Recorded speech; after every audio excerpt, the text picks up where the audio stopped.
Assalamualaikum warahmatullahi wabarakatuh. Salam sejahtera untuk kita semua. Pada video kali ini kami dari kelompok 2 dengan mata kuliah manajemen keuangan akan memaparkan materi tentang modal kerja dengan dosen pengampu Encik Victoria Neshe untuk SEMSI. Sebelum kita masuk pada materi lebih lanjut, saya akan memperkenalkan anggota kelompok saya. Yang pertama ada Tisha Sina, yang kedua ada Adelia Kinanti Kairupan, yang ketiga ada Jordan Jasir Pijanis, yang keempat ada Sylvia Nerante Lili, yang kelima ada Monica Dagaso, yang keenam ada Tesalonika Supit, dan yang terakhir ada Sumenda Eureka.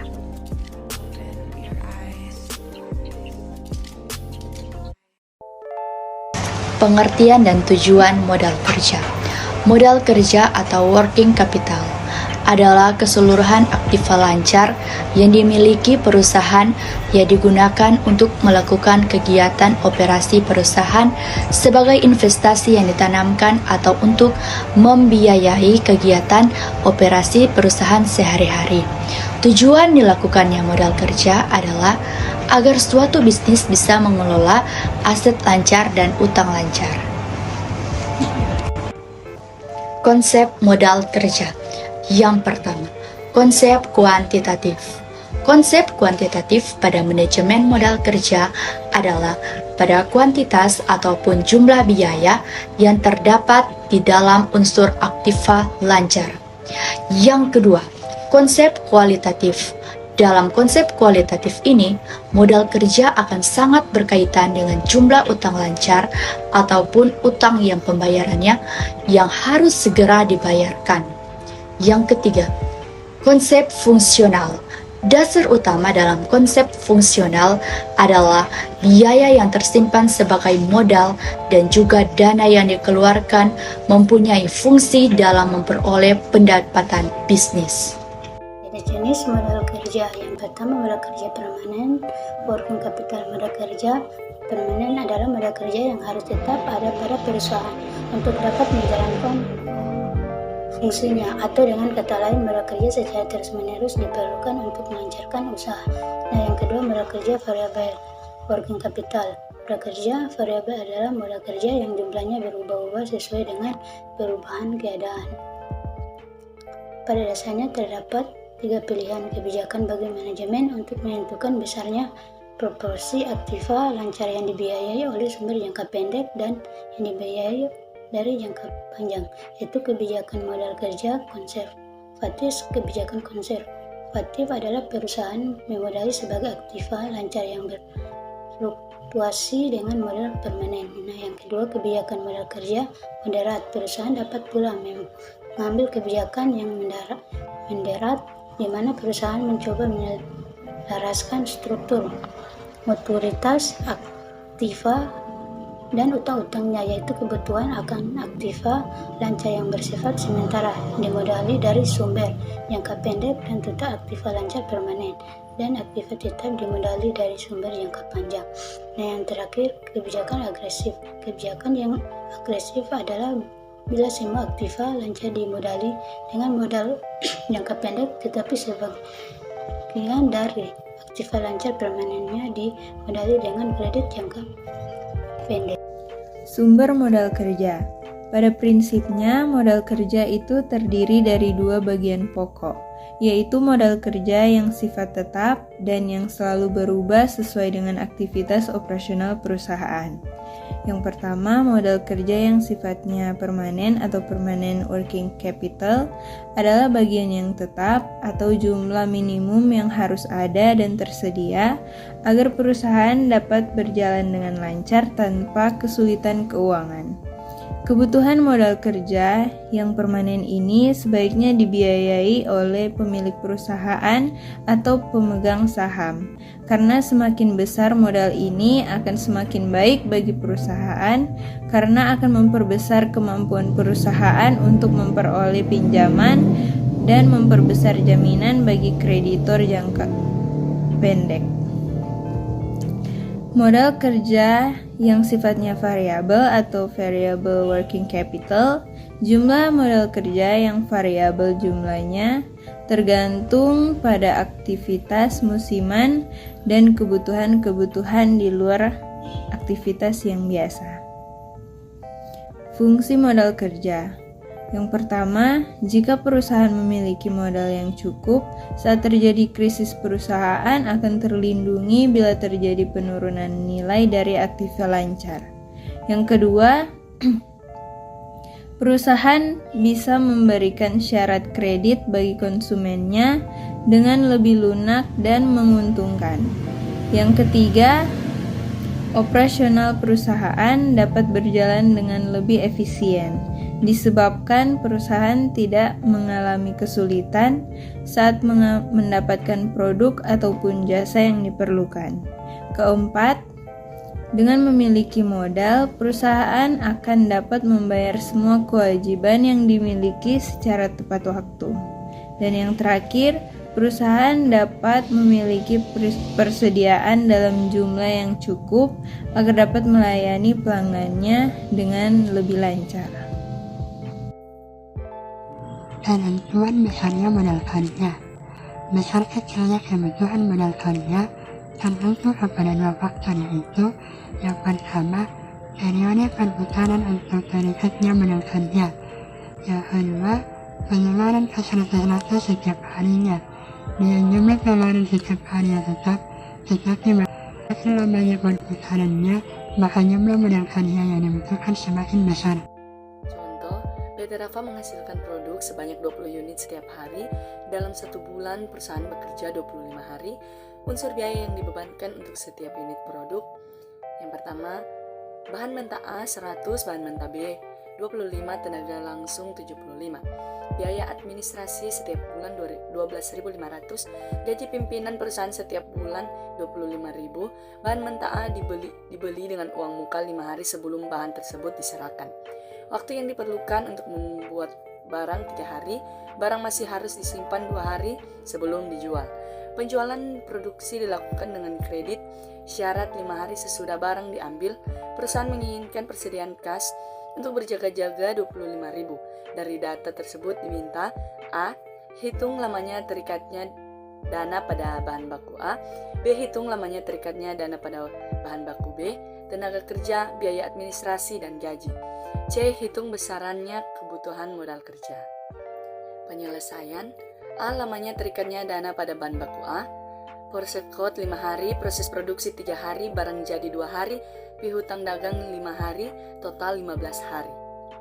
B. Lamanya terikatnya dana pada bahan baku B, tenaga kerja, biaya administrasi, dan gaji. Proses produksi 3 hari, barang jadi 2 hari, pihutang dagang 5 hari, total 10 hari. C. Perhitungan kebutuhan modal kerja. A. Bahan mentah A 20 unit kali 100 kali 15 hari sama dengan 30.000. Bahan mentah B 20 unit kali 25 kali 10 hari sama dengan 5.000. Tenaga kerja langsung 20 unit kali 75 kali 10 hari sama dengan 15.000. D. Admin dan gaji pimpinan 12.500 kali 25.000 sama dengan 37.500 sama dengan 25 hari kali 20 unit. Biaya admin dan gaji pimpinan 20 unit kali 75 kali 10 hari sama dengan 15.000. Persediaan kas untuk berjaga-jaga sebesar 25.000.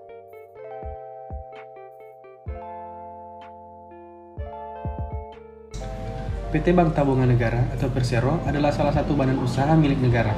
PT Bank Tabungan Negara (TBK) khususnya bank terkemuka dalam pembiayaan perumahan dengan visi yang diemban, maka Bank BTN merupakan satu-satunya bank umum yang fokus bisnisnya terhadap pembiayaan perumahan baik subsidi maupun yang non-subsidi.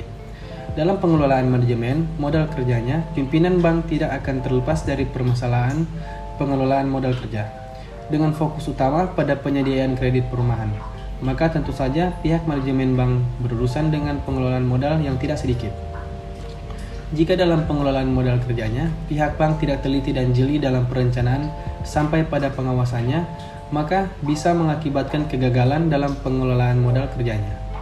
Data awal penelitian ditemukan bahwa PT Bank Tabungan Negara (TBK) cabang Manado dalam pengelolaan manajemen kerjanya selalu memperhatikan keterkaitan antara modal kerja dan penggunaan modal kerja dalam analisis manajemen modal kerjanya.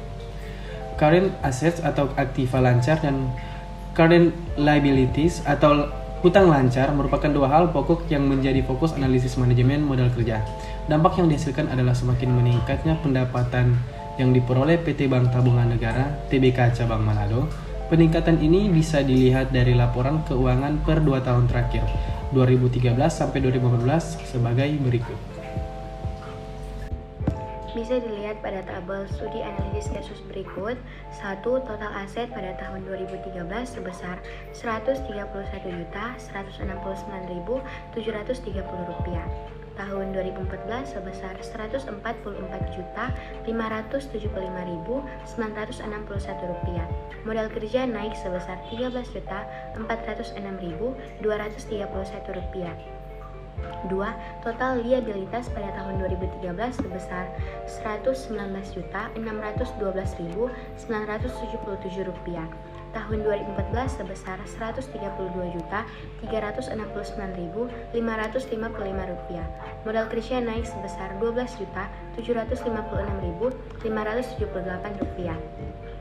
3. Total ekuitas pada tahun 2013 sebesar Rp11.556.753. Tahun 2014 sebesar Rp12.206.406. Modal kerja naik sebesar Rp649.653. 4. Total liabilitas dan ekuitas tahun 2013 sebesar Rp131.169.730. Tahun 2014 sebesar Rp144.575.961. Modal kerja naik sebesar Rp13.406.231. 5. Pendapatan dan beban bunga bersih tahun 2013 sebesar Rp5.639.018. Tahun 2014 sebesar Rp5.479.860. Modal kerja turun sebesar Rp159.158. 6. Pendapatan dan beban operasional selain bunga bersih tahun 2013 sebesar Rp3.503.109. Tahun 2014 sebesar Rp3.933.648. Modal kerja naik sebesar Rp430.539. Laba atau rugi operasional tahun 2013 sebesar Rp2.135.909. Tahun 2014 sebesar Rp1.546.312. Modal kerja turun sebesar Rp589.697.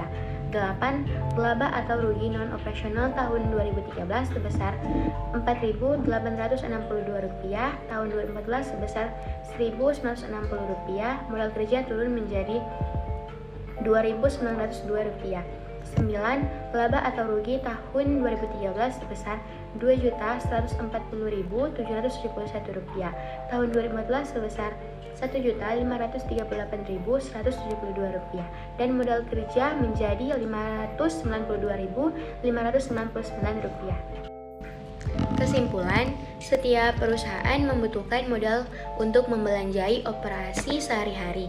Kemudian dana yang telah dikeluarkan itu kembali lagi masuk dalam perusahaan dari hasil penjualan barang-barang yang telah diproduksi oleh perusahaan tadi.